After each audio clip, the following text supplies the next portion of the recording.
Bueno, en primer lugar, voy a saludarles, Mari Compuche, Mari Puguaynoy, Mari Puguaymen. Buenas tardes a todos y todas. Yaltumay, por la invitación, muchas gracias en particular a Alicia y a todo el equipo que nos convocaron para poder participar de estas jornadas. Así que es un placer compartir con Ana el espacio por primera vez que estamos juntas. No sé si la primera vez, me parece. Ah, no, tenés razón. Sí. Tenés razón. Sí, segunda o tercera vez. Bueno, así que este espacio más que nada, recién lo charlaba, lo valoro mucho porque tiene que ver con poder, como decimos, abordar el pensamiento, el sentimiento, y que nos permita ampliar esta mirada para comprender la historia y poder también transformar nuestra realidad, ¿no? Me parece que ese es un desafío grande que tenemos como sociedad, ¿no? Estas lagunas mentales que hablábamos, que muchas veces nos llevan a tener una mirada muy sesgada o tal vez sentir desde un lugar que ha sido impuesto o nos han educado para sentir de determinada manera. Y hoy, en un contexto que hemos avanzado democráticamente, ¿no? Pero que ha costado mucho y que cuesta, nos permita ampliar estos pensamientos y aproximarlo dentro de lo que intentamos, que es desde el conocimiento ancestral, ¿sí? Desde una mirada, desde un posicionamiento muy claro, desde lo territorial, lo político y desde lo emocional también por todas estas memorias. Así que bueno, bien. Ana. No sé por qué no se me pone, ¿no?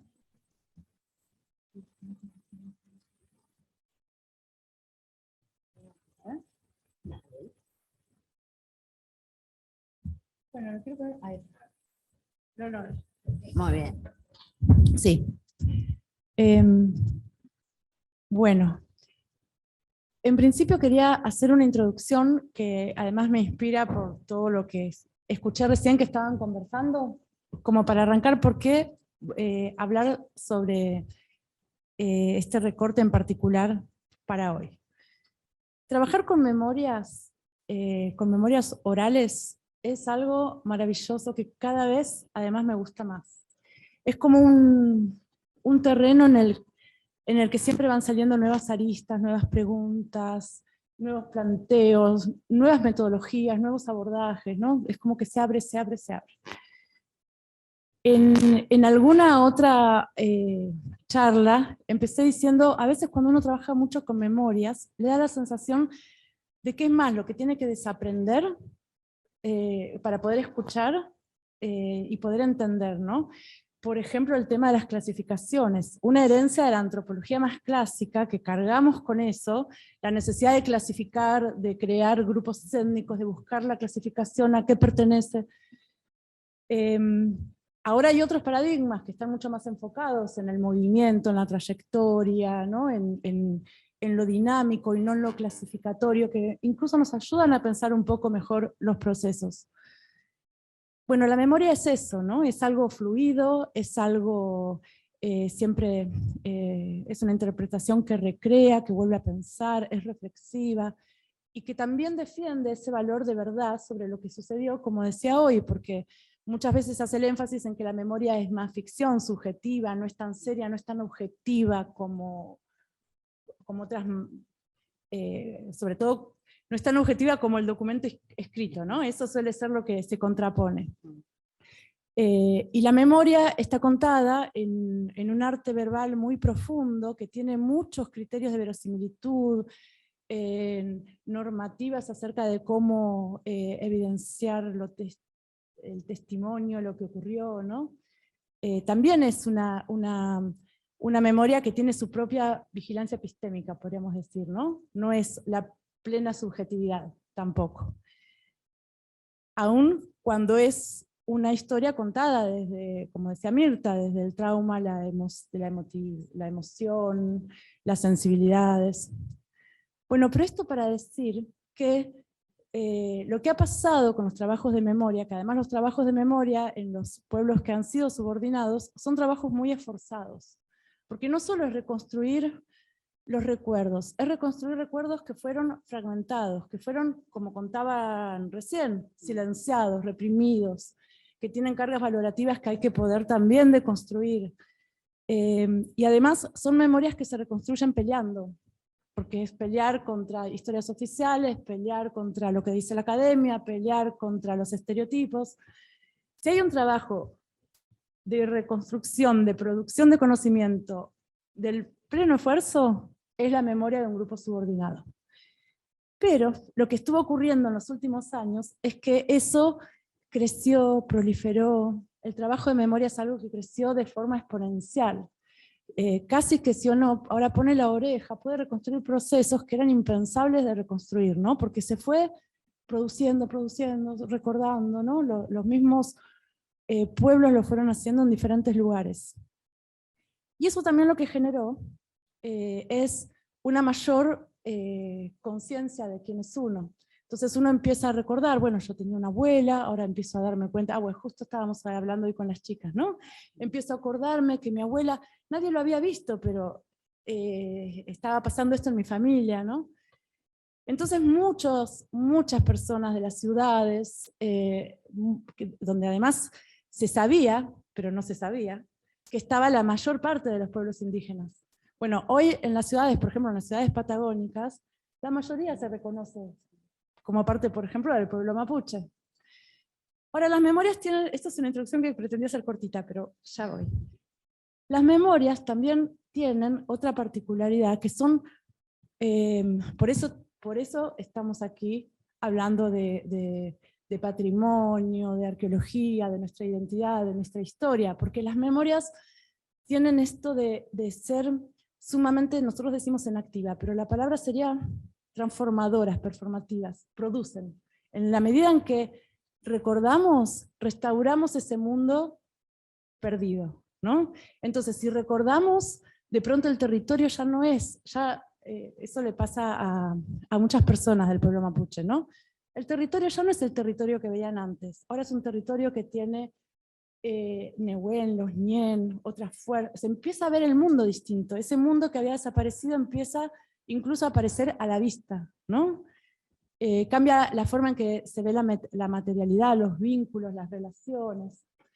Y en esa performatividad o transformación de la memoria, también lo que se generó fueron muchas más movilizaciones. Y lo que empezó a pasar también es que empezó a haber en los últimos tiempos muchas recuperaciones de territorio. Estas recuperaciones de territorio antes, esto también lo voy a decir sintético, se hacían. Acá vivía mi abuelito fue despojado por un turco de forma deshonesta e injusta, yo ahora quiero recuperar mi territorio. Si bien eso todavía no está aceptado, o sea, los juicios duran, en principio sería lo más habilitado. Podríamos decir que está más aceptado que otras recuperaciones. Después surgen otras recuperaciones, un tiempo después, que son las recuperaciones del tiempo histórico. Por ejemplo, esto era territorio mapuche, el Estado usurpó esto al territorio mapuche, ahora lo tiene el Estado, el ejército, la policía como Piano Huiza, o empresas como multinacionales como Benetton. Entonces recuperamos ese territorio porque era del pueblo mapuche, aun cuando mis abuelitos específicamente no hayan vivido ahí. Este era el segundo argumento.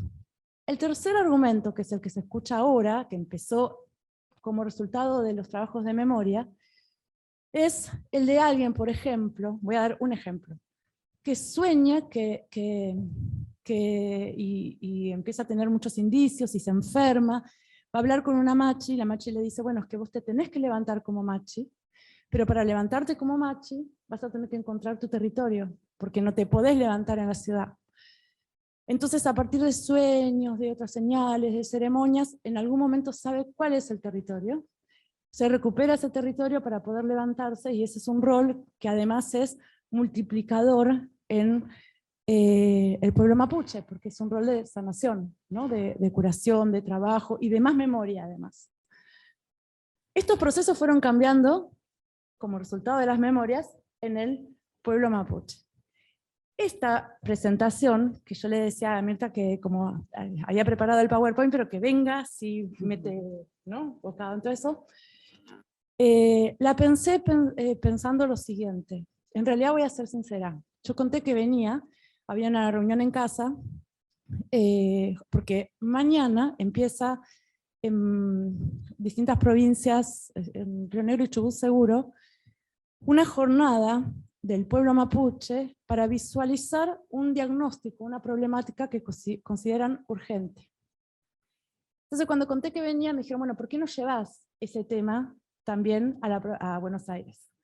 Y lo preparé pensando en eso, ¿no? En ese interés en dar a conocer ese diagnóstico. Y como el título y la mesa era Territorio, Memoria y Derechos, me pareció ideal para presentar eso. Bien, entonces arrancamos. Dale. El título es Política de lo Sensible, la producción histórica de los topes.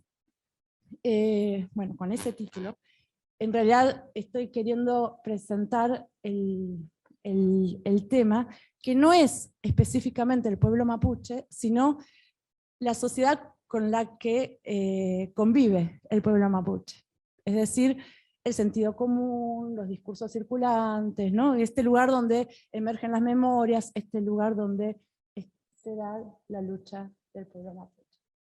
Entonces, las sensibilidades son nuestras sensibilidades ciudadanas, dónde nos volvemos solidarios, dónde nos retiramos, qué apoyamos, qué no apoyamos, qué luchas incorporamos como articulables con nosotros o no.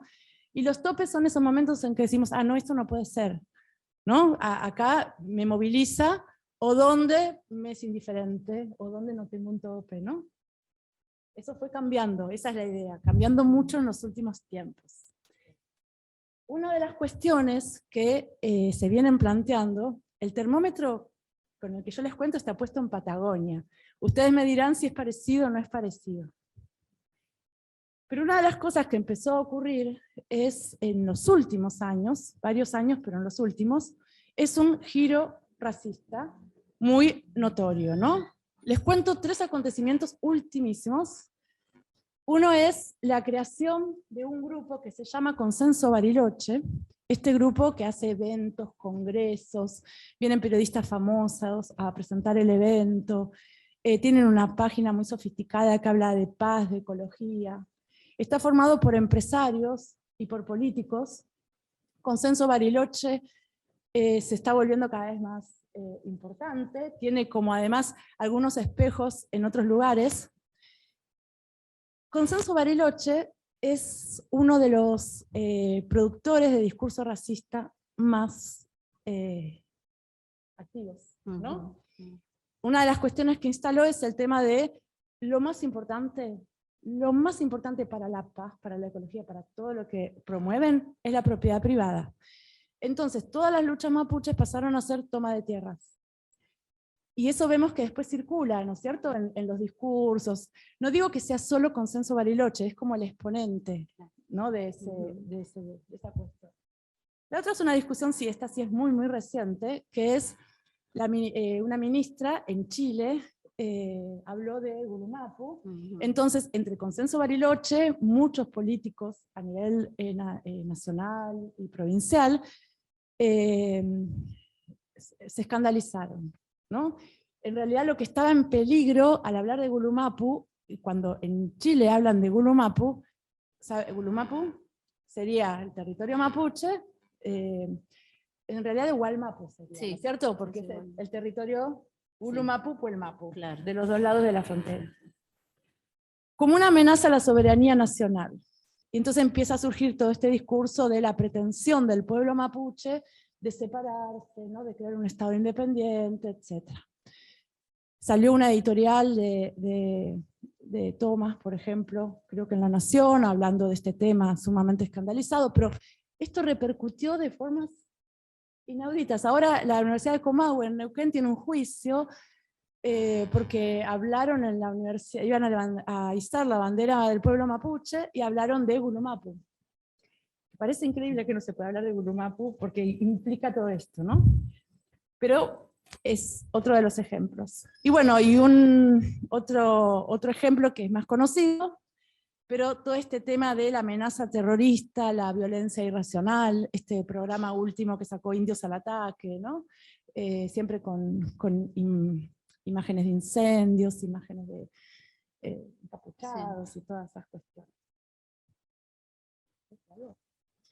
Bueno, con respecto al escenario acá bonaerense, digamos, este impacto es muy fuerte y no queda ajeno, por supuesto. Digamos, las repercusiones que han habido en función de lo instalado por los medios hegemónicos. Hoy escuchaba a los compañeros que decía hay que aprender lo comunicacional. Y sí, compañeros y compañeras, lo digo en el sentido no partidario, lo estoy diciendo en el sentido más afectivo, ¿no? Esto de compañeros y compañeras, por las dudas, claro. Porque lo comunicacional es poder. Lo comunicacional infiere en la ciudadanía. Entonces no es casual cómo se instala, cómo se dice. Y acá, digamos, en la provincia de Buenos Aires, tuvo sus repercusiones en quienes nos visibilizábamos como pueblo originarios, ¿no? Y voy a dar ejemplos muy concretos, invisibilizados totalmente. En la docencia se han visto casos de mucho hostigamiento, de repercusión, digamos,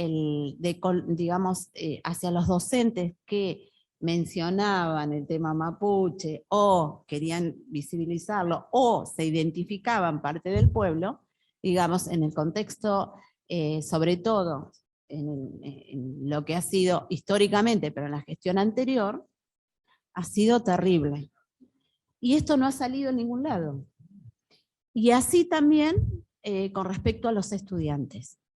Entonces, quien osa decir que pertenece al pueblo mapuche, sobre todo, porque si yo digo que soy tehuelche en esta zona y en esta provincia, me dicen, sos la primera argentina, son los primeros argentinos. Digo, estos discursos también son totalmente armados e históricamente construidos. Bien. Bueno, un escenario que empezó a hacerse recurrente es ver la tercera foto, la que estaría aquí, no sé si queda la flechita. Es un mega operativo que se hizo para hacer solamente una inspección ocular. 400 oficiales, por ejemplo, ¿no? Para ir a una comunidad a hacer una inspección ocular. Pero son imágenes que empezaron también a ser recurrentes. Con todos los gobiernos, si bien con algunos gobiernos más particularmente. También es histórico que haya habido en los últimos años 3 asesinatos, porque está el caso de Rafael, que sería esta foto, Rafael Nahuel, Rafael, el caso de Elías Garay, también hace poco, donde también se le disparó a otro chico, Gonzalo. Y hace muy poquitito, en las filas de un supermercado, hubo otro asesinato que pasó como un asesinato de alguien un poco nervioso, pero en realidad era alguien que militaba en estas movidas, no sé si de Consenso Bariloche, pero sí de Abrazo al Ejército y estas cuestiones. Y el muchacho que fue acuchillado en el supermercado era un chico mapuche de un barrio marginal de Bariloche, Brian. O sea, lo sorprendente es que están pasando estas cosas frente a nosotros y por eso nos preguntamos cuáles son y cómo fueron cambiando nuestras sensibilidades políticas en relación a estas cosas, ¿no? Bueno, y estos son los temas que se van a llevar a la jornada. Es una jornada del pueblo mapuche para pensar, se va a hacer en distintos puntos, en simultáneo. La idea es poner en discusión qué está pasando con esto, ¿no es cierto? Es decir, qué está pasando con esta justicia que está cada vez más racista, más arbitraria. Entonces los casos, por ejemplo, que ahora resuenan, pero estoy hablando de las últimas semanas, para dar ejemplos ahora, un caso de una comunidad en las cercanías de Bariloche, Miraleón Gorranquehue, que venía llevando un juicio con mucha seriedad, en la que le estaba yendo bien, porque tenía realmente derecho sobre el territorio, y en el último momento el Ministerio de Defensa y el Ejército apelan un fallo judicial de reconocimiento comunitario y territorial y se retrocede todo hacia atrás. Algo parecido pasó con la comunidad Buenuleo, en este caso es por 8 imputados por usurpación, que también venían ganando el juicio, y de pronto el superior, en este caso es la provincia de Río Negro, anuló los sobreseimientos, de vuelta todo hacia atrás. También están pasando otras cosas que por ahí no escuchamos tanto, pero parece que hay una nueva, acá sí hay alguien de derechos, sabrá mucho mejor, pero que hay como una nueva legislación donde los delitos cometidos cuando uno es menor se van acumulando, entonces si uno cumple 18 años y hace un robo menor, se le computa todo lo que hizo cuando era menor, ¿no? Algo así. Entonces, en este juicio abreviado, también un joven mapuche de 18 años tiene 3 años de prisión en la cárcel, y eso como un ejemplo de algo que viene ocurriendo. Un delito que no era para prisión, ¿no? Escarcelable, por ejemplo, ahora no me acuerdo. También, delitos menores, pero se le hizo acumulativo porque era, o sea, es como que Bueno, Sí, a veces sigo. quiero aclarar una cosa, porque acá entramos en otra etapa también que es muy fuerte, que son muchas veces las situaciones que la justicia impone, que son creaciones de causas, ¿no? Ante una comunidad, hay casos concretos que sí, puede delinquir, pero hay casos concretos, pero hay casos donde se hace una, digamos, una defensa del territorio, y los chicos, los jóvenes o adultos son imputados, digamos, lo que se llama, claro, pero se crean causas.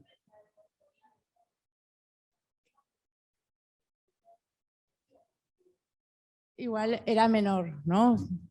Eso quería resaltar. Sigo un poquito más. Recientemente, otros factores que fueron pasando. Después vuelvo, ¿sí? Recientemente, en una comunidad de Chubut, la comunidad plantea que la gendarmería entró al territorio y estuvo haciendo, en Caprimán, Colihueque, y estuvo haciendo operativos de provocación, etc. La comunidad Vuelta del Río, también de Chubut, llevó muchos años a juicio a unos policías, particularmente a uno que era comisario entonces, por haber hecho un desalojo sumamente violento, injusto, arbitrario en su comunidad, y lo gana, y el comisario entonces tiene que estar, o sea, se lo considera culpable y se lo aleja de sus funciones. Hoy la provincia de Chubut a ese comisario lo nombra jefe de la policía provincial. Son las cosas que ellos destacan como elecciones, ¿no es cierto?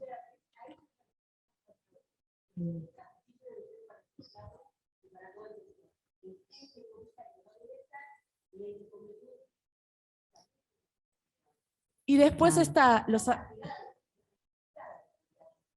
Bien. Y después están los allanamientos en la comunidad Nahuelpan. Hay una empresaria en Esquel que está en disputa con esta comunidad.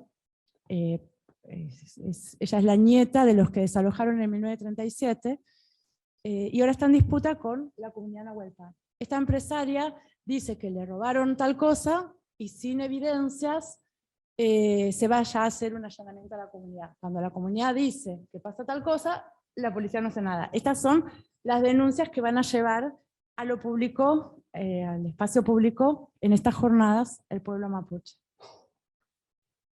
Yo con estos ejemplos, lo que quería pensar, pues son ejemplos no tomados al azar, son los últimos, ¿no? Podría haber muchísimos otros. Son ejemplos de las últimas semanas, estos que mencionaba recién. ¿Qué está pasando con nuestros propios discursos contenciosos, ¿no? El discurso contencioso es un concepto que usamos para hablar de los discursos con los que nos oponemos, los discursos con los que luchamos. Son discursos que pueden tener, no sé, el vocabulario de los derechos humanos, el vocabulario de la clase obrera, el vocabulario de los derechos laborales, Los discursos se van conformando históricamente y se convierten en los discursos habilitados para la contienda, para la disputa. Lo que uno está viendo en los últimos tiempos es que los lenguajes contenciosos que son escuchables, esos que están habilitados, que no nos molestan, que no nos irritan, ¿no? Porque estos temas incomodan, son temas que producen molestia, por eso en la escuela mejor no hablarlo, ¿no? ¿Qué está pasando con, cómo? Y acá tampoco, y en la universidad tampoco, ¿no? ¿Por qué nos producen incomodidad? Lo que fue pasando es que estos lenguajes contenciosos se fueron haciendo como cada vez más circunscriptos, más pequeños, ¿no? Cada vez más burocráticos. Si decimos, bueno, pero yo hice un reclamo y no me contestó y volví a insistir, ahí está bien. Ah, porque estás haciendo las cosas por una buena vía. Si decimos corte de ruta, ya no. ¿No? Es como fueron cambiando las tolerancias y las sensibilidades a cómo luchamos, a cómo protestamos, a cómo nos oponemos. Al mismo tiempo fue cambiando el espíritu legislativo. Las leyes, y acá me perdonan los abogados, pero solemos decir esto en sociales, que las leyes tienen un espíritu ambiguo muchas veces, ¿no? Lo que algunos llaman un terreno de ilegibilidad, como que en realidad lo que se va construyendo es el espíritu de esa ley, hacia dónde y cómo se va a ir ejecutando. Veíamos que había mucha más disputa en ese espíritu legislativo y cada vez las interpretaciones se vuelven menos ambiguas y cada vez más a favor de la propiedad privada. Esa ambigüedad que había entre propiedad privada y derecho indígena ya casi no es ambigüedad. Si hay propiedad privada y hay derecho indígena, gana propiedad privada, ¿no? Después, perdón.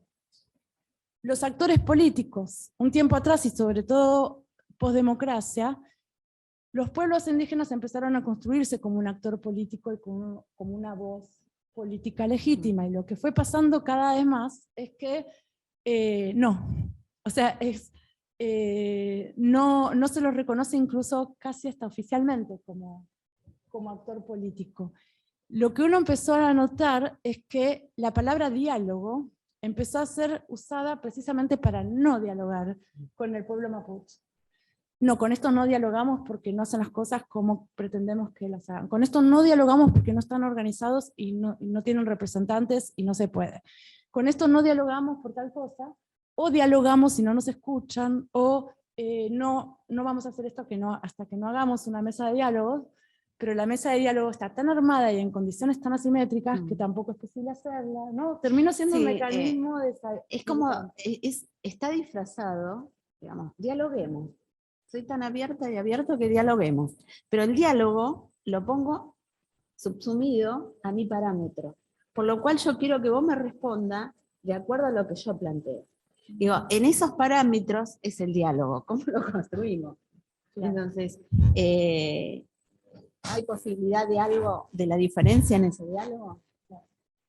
Y si las condiciones no están bien dadas, si hay algo que aprendieron a hacer muy bien desde los parlamentos, como mostraban en aquella pintura los chicos, es hacer parlamento, o sea, dialogar, pero también a saber negociar sus condiciones del diálogo, ¿no? Eso lo hacen muy bien. Claro. Y después la identidad clausurada, que es un poco consecuencia de esto que está pasando, es que cada vez más prácticas de reconocimiento y reivindicación, incluso aquellas que antes al menos se folclorizaban. La folclorización es una forma de despolitizar, ¿no es cierto? De quitarle contenido político. Pero ahora a veces ni siquiera, ¿no? Todo lo que es una reivindicación o un reconocimiento empieza a ser visto ya como amenazante. Eso también cambió en el último tiempo. ¿Sí? ¿Vas a decir algo? Sí, que también la folclorización tiene que ver con parámetros de cierta supremacía, también ideológicos y políticos. Me parece que no es apolítico, que es político. Digo, es una práctica política de despolitizar. Exacto, en tanto y cuanto sirva como, digamos, lo legitimamos o no. Exacto. Sí. Entonces, esto que yo estoy contando ahora, estoy haciendo como un rejunte de muchas cosas que vienen pensando muchos analistas y otros antropólogos, historiadores, politólogos, arqueólogos, ¿no? Es algo que se viene pensando bastante. Y sobre todo el pueblo mapuche y los pueblos indígenas. Uno de los diagnósticos, este diagnóstico lo tomo, por ejemplo, de Virginia Manzano, que es una antropóloga que no trabaja con indígenas, pero que lo vio en otros movimientos sociales, ¿no? Que hay un gran cambio en la construcción de ciudadanía, por ejemplo. Hay un concepto que sabemos que es muy viejo, que es el de la ciudadanía como individuo propietario. Y después vino otro concepto de ciudadanía, por ejemplo, el que más trabaja Arendt, que es la ciudadanía como membresía y como participación política. Quienes empezamos a participar en política post-democracia, nos educamos en una ciudadanía que era la membresía y la participación política. Y por eso a lo mejor también nos sorprende y nos pone triste pensar que ahora el ciudadano legítimo, el que tiene prioridad en las leyes, el que tiene prioridad en los discursos y en la legitimidad, vuelve a ser muy fuertemente el individuo propietario. Incluso la participación política está bastante venida a menos, ¿no? Sobre todo cuando no es dentro de los parámetros más estándar de partidos políticos, ¿no? La membresía, digo, la participación política más popular de los movimientos sociales. Bien, ¿y qué pasa con muchos de los discursos más progresistas y de derechos humanos? Es que en muchos aspectos están desactualizados. Entonces yo nunca sé cuándo usar el nosotros o no usarlo, de incorporarme en el discurso. Entonces, pero de decir nosotros, ¿no? Estamos desactualizados. Sí. Me hago cargo de todo lo que estoy diciendo también. Nuestros discursos de demanda, de reclamo, de militancia, incluso cuando escribimos en lo académico, ¿no? Y nuestra participación en la comunicación, etc. Yo creo que nos está exigiendo también actualizar esos discursos de los derechos humanos, ¿no? Y los discursos de la igualdad, porque están quedando como un poco viejos. Y sobre todo porque en muchos de los movimientos están pasando otras cosas.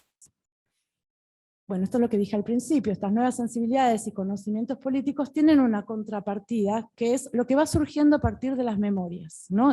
Particularmente en el caso de los pueblos mapuche, del pueblo mapuche tehuelche, decimos allá. Entre algunas de las cuestiones, y las voy a enumerar muy rápido porque cada uno de estos puntitos podría ser una exposición en sí misma. Pero entonces solamente lo menciono. Empieza a haber otra idea de alianza política en los pueblos indígenas en general. Está pasando en toda Latinoamérica, en el pueblo mapuche muy fuertemente. ¿Qué es esto que les contaba, por ejemplo, una machisueña, ¿no? Y está levantándose. La política se piensa en términos más amplios y hay fuerzas, ñen, nehuen, ancestros, espíritus, que también son agentes de la política.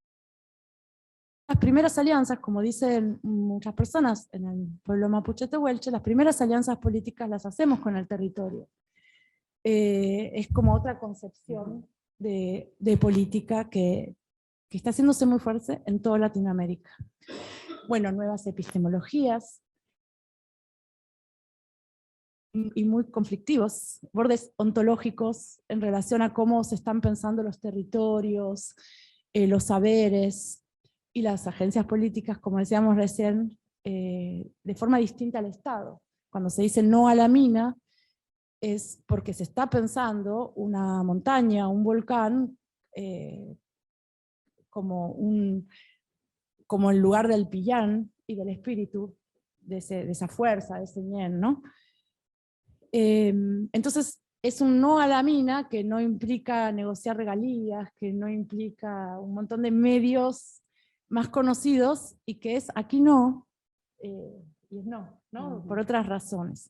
Esto que estoy diciendo lo dice una antropóloga para el caso de Perú, por ejemplo, ni siquiera lo estoy diciendo para aquí, pero es algo que también pasa aquí. Empiezan a aparecer otras vocalidades con mucha fuerza, que son las vocalidades de las mujeres indígenas, de las diversidades indígenas y de los jóvenes, las y los jóvenes, porque los jóvenes de las ciudades están teniendo también discursos muy novedosos, y esto que hablábamos hoy, esa articulación entre lo contemporáneo y lo ancestral, a partir de sus propias experiencias, Y esto tiene que ver con uno de los temas que a mí más me conmueven, que es, en los últimos años empezó también a suceder lo que podríamos decir así, para resumirlo, una política de la sanación. Parte de la política de los pueblos indígenas es sanar de esos traumas, es sanar de esos dolores. Recordemos que son dolores, o sea, la abuelita, o sea, no estoy hablando de la tatarabuela, la abuelita de Mirta, cruzó las fronteras, o sea, vivió en un mundo soberano acá en el territorio. No estamos hablando de mucho, mucho tiempo atrás, ¿no? No tengo 100 años, ¿eh?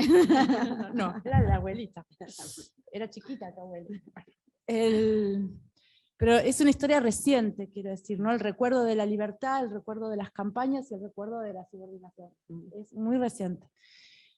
Y entonces estamos hablando de un pueblo donde hay mucho alcoholismo, violencia doméstica. Eso se empezó a hablar, antes no se hablaba, ¿no? Y muchas de las recuperaciones de territorio son también lugares de recuperación de jóvenes de la ciudad, de sanar desde otro lugar diferente. El caso de Rafael Nahuel, por ejemplo. El caso de Rafael Nahuel. Por eso a mí también me hace sentido lo de este chico que quedó en la cárcel, por eso lo que decía después comento un poquito más, porque se saltearon todas esas partes, y el pueblo mapuche está queriendo que no lo dejen en la cárcel, que el pueblo lo cuida, digamos, ¿no? 18 años, es un chico. El movimiento, bueno, otra de las cosas que viene pasando es el movimiento no organizacional y una reivindicación de las prácticas autonómicas. Esto también pasa en toda Latinoamérica. Y los estados generalmente están muy acostumbrados a preguntar cuál es la organización que representa a todo el pueblo y a los pueblos, ¿no? Y le gusta hablar con una persona incluso. Yo soy el representante de todo el pueblo tal. Y eso no está ocurriendo porque las comunidades están construyendo su autonomía, igual que muchas organizaciones, y el Parlamento es la figura de la articulación, de las alianzas, de los acuerdos. Ahora se está haciendo una movida, como les decía, mañana empieza, en todo Patagonia, y se hizo desde la autonomía de distintas comunidades que articulan todos juntos, pero no hay un representante, ¿no? Eso también confunde bastante. Y a partir de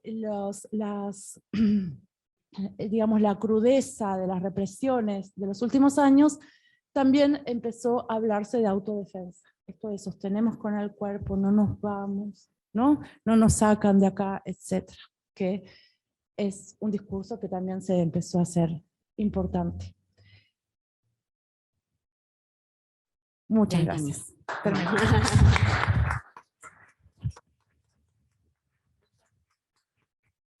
Bueno, con todos los puntos que fue abordando Ana, yo voy a tomar algunos centrales, como el tema del territorio, la identidad, el proceso identitario y cómo se dan en la actualidad estas situaciones para transformar una sociedad, que es lo que en definitiva buscamos. En primera instancia, pensar el territorio, que es muy complejo, como bien lo planteaba Ana, tiene que ver con las memorias, tiene que ver con relatos que fuimos reconstruyendo a partir de nuestros padres, de nuestros abuelos, abuelas, de nuestras madres. Cómo lo percibimos a este territorio que hoy está totalmente urbanizado. Sin embargo, esa sensibilidad no se perdió. Acá estamos en el azul. El azul es un lugar histórico donde nuestro pueblo se movía, donde habitaban, donde habitan, pero hoy ya son las identidades que en la actualidad se habla, y me gusta eso, que son las identidades marrones, ¿no? Hay todo un concepto con la identidad marrón, que tiene que ver que los orígenes son del color de la tierra, que nuestro cabello es oscuro, que nuestros ojos son rasgados, que nuestros pómulos son sobresalientes. Digo, hay un fenotipo, aunque no lo querramos ver, están. Pero de todas maneras, también hay un gran mestizaje. Este mestizaje que se ha provocado para, lamentablemente, digo, a través de los distintos sistemas, educación, salud, justicia, con el silencio y con un disciplinamiento para no decir quiénes éramos, ¿no? Y cómo se fue reproduciendo estas situaciones de violencia desde el Estado a la casa, a la familia, para la pérdida de la identidad. Cuando nosotros hablamos de nuestros abuelos y abuelas que obviamente, lamentablemente traen a la memoria situaciones traumáticas, porque la pérdida del territorio y la muerte no es nada agradable para nadie, digo, ¿no? Muchos menos cuando uno ve a esos ancestros puestos en vidriera, como lo hizo un montón de años y como recién ahora se está revirtiendo un poco en el Museo de la Plata. Cuando entramos en un museo etnográfico, que esto también es violencia simbólica y que atenta contra la identidad, cuando uno entra en un museo y encuentra las vasijas o encuentra otros elementos, objetos de nuestra cultura que tienen todo un sentido espiritual, profundo, un sentido, digamos, integral, porque también nuestra cosmovisión es circular, una cosmovisión integral, no diseccionada, no que está partida, ¿no? Entonces ahí encontramos un vaciamiento muy fuerte y muchas veces uno dice, no es la intencionalidad de quien lo está atendiendo al museo, pero lamentablemente hay toda una narrativa de vaciamiento de la historia y de quiénes éramos, que volvemos a pasar a ser objetos silenciados, cosificados y fosilizados en el tiempo. Entonces, toda esta historia que se instala y que nos han educado a través del proceso de escolarización, no nos hemos despojado. Ni los que han venido de los barcos, ni de los que somos, de algún modo, los descendientes, como se dice, que a mí mucho la palabra no me gusta, sino aquellos nietos y nietas que hoy estamos habitando territorios que son ancestrales y que desconocemos. Lo desconoce tanto aquel nieto o nieta hijo de migrante como los propios que somos directos de pueblos originarios. A veces callados y humillados, a veces realmente no conocen, porque hay toda esta práctica desde la escuela, desde el Estado, donde nos llevó a la pérdida de esa identidad. Y esto se ve reflejado en los censos, por ejemplo. Cuando uno va a censar, uno ve rostros marrones, ve rostro de la tierra, pero no lo dicen porque no lo saben. Pero sin embargo, hay instalado estructuralmente lo que es el racismo y la discriminación. Y lo vemos claramente en determinados lugares. Y bien lo decía Ana, como lo decían hoy los compañeros que presidieron, quienes han estado a cargo de la, porque es toda una disputa en la academia también, digo, esto de quienes escribieron, quienes escriben y para qué escribimos y para qué se da a conocer lo que se escribe y a quiénes, y no tiene mayor alcance, tiene que ver también con que hay una mirada muy, muy fomentada desde el poder, de esta supremacía blanca que no quiere perder poder y que no quiere realmente dialogar, ¿no? Que ese diálogo se transforme en una equidad de simetrías de igual. Ahora, igual desde el punto de vista humano, pero distinto desde el punto de vista cultural. Estas identidades que se fueron lamentablemente despojando, y que algunos dicen es mapuche, este huelche, es esto, lo otro, en realidad hay un desconocimiento porque hay una pérdida como sociedad de la riqueza lingüística de los pueblos originarios. Para entender esta lógica ancestral que representa, por ejemplo, el mapudungún, no hay un idioma unificado escrito, pero sí sigue vigente. Y hoy lo escribimos. Y hoy aparece de una manera como puede ser el ranguileo, como puede ser el unificado, como puede ser, digamos, el calendino. Sistemas de escritura. Doy un ejemplo, ¿no? Así puedo dar muchos otros que en la Argentina tenemos 39 naciones originarias que existen. Y el caso mapuche entre comillas digo caso, no es casual que los medios de comunicación criminalicen, instalen todo este fomento de odio y racismo. No es casual.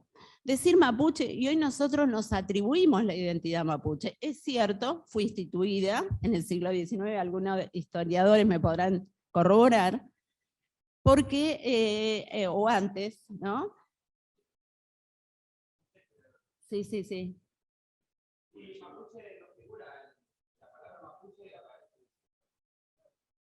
Claro.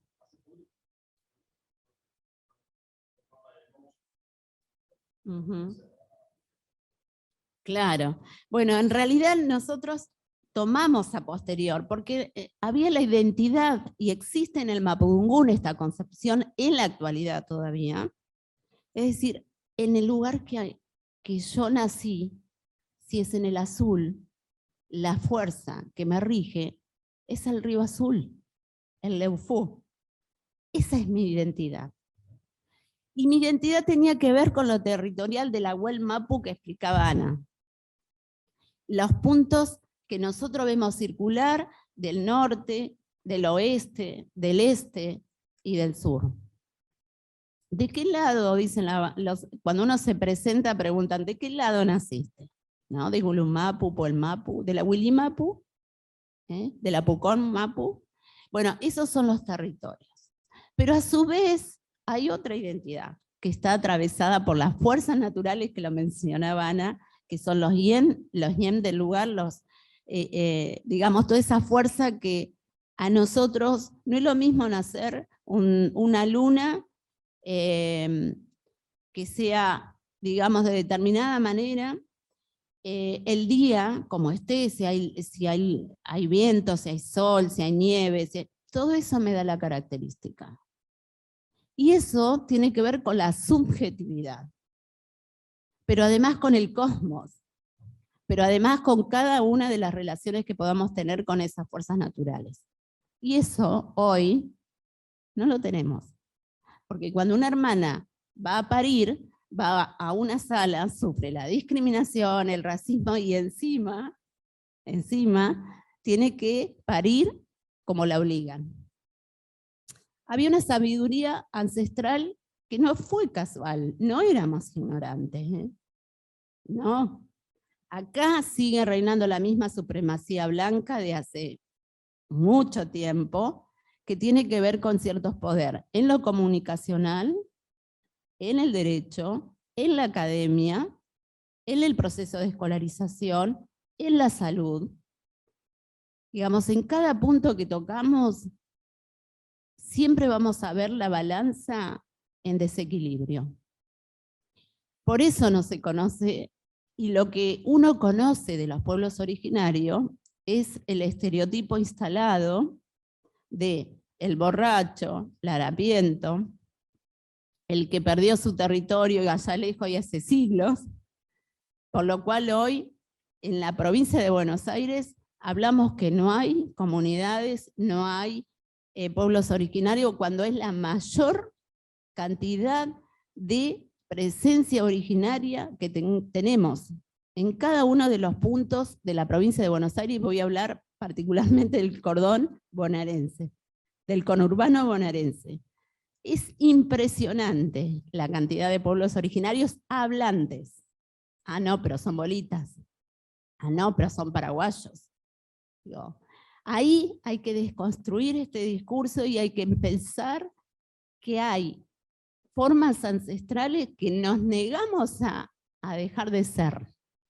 Y ahí es el punto neurálgico. No nos permitimos ¿perdimos el territorio? Sí. El territorio cuando teníamos el control de habitarlo, de cohabitarlo, de mantener una relación equilibrada con la naturaleza. Pero hoy seguimos estando en esos territorios. Migramos de un lugar a otro también.